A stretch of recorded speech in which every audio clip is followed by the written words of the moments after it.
Investigación científica. Los experimentos controlados antes y ahora.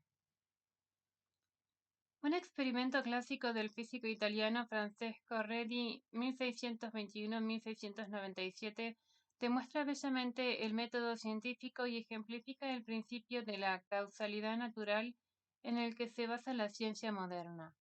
Redi investigó por qué aparecen gusanos, la forma larvativa de las moscas, en la carne en putrefacción.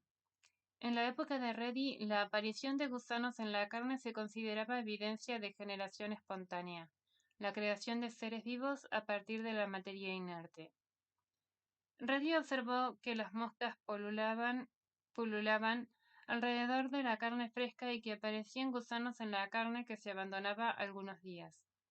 Así, formuló una hipótesis que se podía someter a prueba. Las moscas producen los gusanos. En su experimento, Redi quiso comprobar una única variable, el acceso de las moscas a la carne.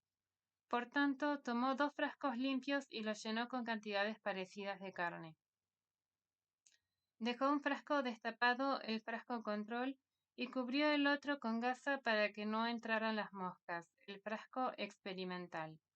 Hizo lo que pudo para mantener constantes otras variables, por ejemplo, el tipo de frasco, el tipo de carne y la temperatura. Al cabo de unos días observó gusanos en la carne del frasco destapado, pero ninguno en la carne del frasco tapado. Reddy concluyó que su hipótesis era la correcta y que los gusanos eran producidos por las moscas, no por la carne muerta. Solo mediante experimentos controlados se pudo desechar la vieja hipótesis de la generación espontánea. Hoy, más de 300 años después del experimento de Reddy, los científicos todavía siguen la misma metodología para diseñar sus experimentos. Revisemos el experimento de Malte Anderson diseñado para investigar la cola larga de las aves llamadas viudas del paraíso. Anderson observó. Observación.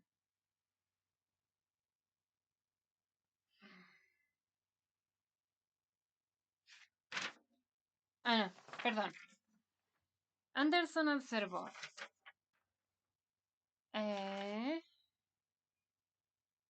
que los machos, pero no las hembras de estas aves, tienen colas extravagantemente largas, las cuales ostentan al volar por las praderas africanas.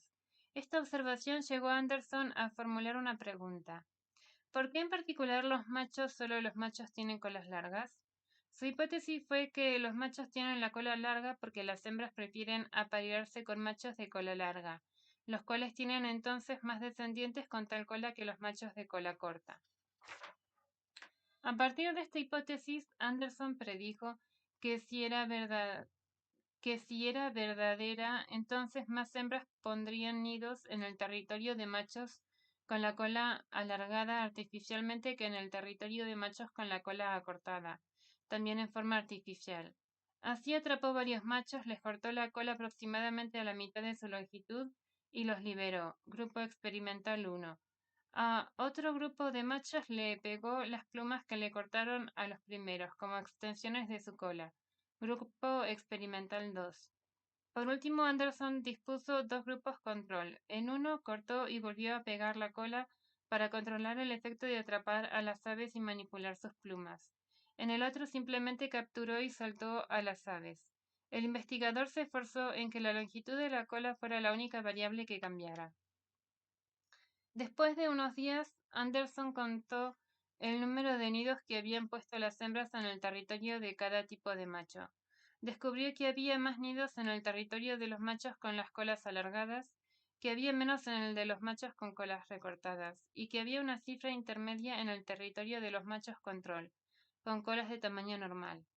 Anderson concluyó que esta hipótesis era la correcta y que las hembras de las aves viudas del paraíso prefieren aparearse con machos que tengan la cola larga. Observación. Los machos de la especie viudas del paraíso tienen colas muy largas. Pregunta. ¿Por qué los machos, no las hembras, tienen colas tan largas? Hipótesis. Los machos tienen la cola larga porque las hembras prefieren aparearse con machos de cola larga. Predicción. Si las hembras prefieren machos de cola larga, entonces los machos con cola artificialmente larga atraerán más hembras. Experimento. Se dividen los pájaros machos en 4 grupos. Se manipula la cola de los machos. En el primer caso, en el primer grupo no se cambia la cola, se suelta a los machos y se espera una semana para contar los nidos, promedio de un nido por macho. En el segundo grupo se corta la cola y se vuelve a pegar tal cual. Se suelta a los machos y se espera una semana para contar los nidos, promedio de un nido por macho. Estos dos son grupos de control. Variable experimental, longitud de la cola. Variables controladas, ubicación, estación, hora, estado del tiempo. Resultados. Grupo 3. Se corta la cola a la mitad de la longitud original. Se suelta a los machos y se espera una semana para contar los nidos. Promedio menor a medio nido por macho. Y en el cuarto grupo se pegan plumas para duplicar la longitud de la cola. Se suelta a los machos y se espera una semana para contar los nidos. Promedio de 2 nidos por macho. Estos últimos dos son grupos experimentales. Conclusión, se valida la hipótesis de que las viudas del paraíso hembras prefieren aparearse con machos de cola larga y que es menos probable que se apareen con machos de cola corta.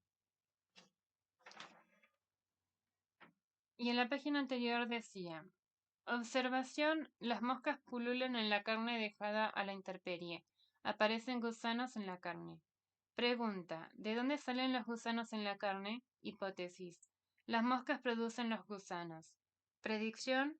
Si la hipótesis es correcta, entonces apartar las moscas de la carne evitará que aparezcan gusanos. Experimento. Se obtienen trozos iguales de carne y 2 frascos idénticos. Se coloca la carne en cada frasco.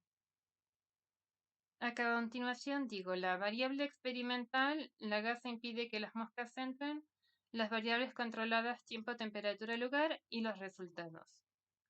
En el primer caso se deja el frasco destapado, se deja expuesto varios días. Las moscas pululan y aparecen gusanos. Es la situación control. Y en el segundo caso se cubre el frasco con gasa, se deja cubierto con varios días y las moscas no llegan a la carne, no aparecen gusanos. Es la situación experimental. Conclusión. El experimento valida la hipótesis de que las moscas son el origen de los gusanos y que no ocurre generación espontánea de estos. Fin.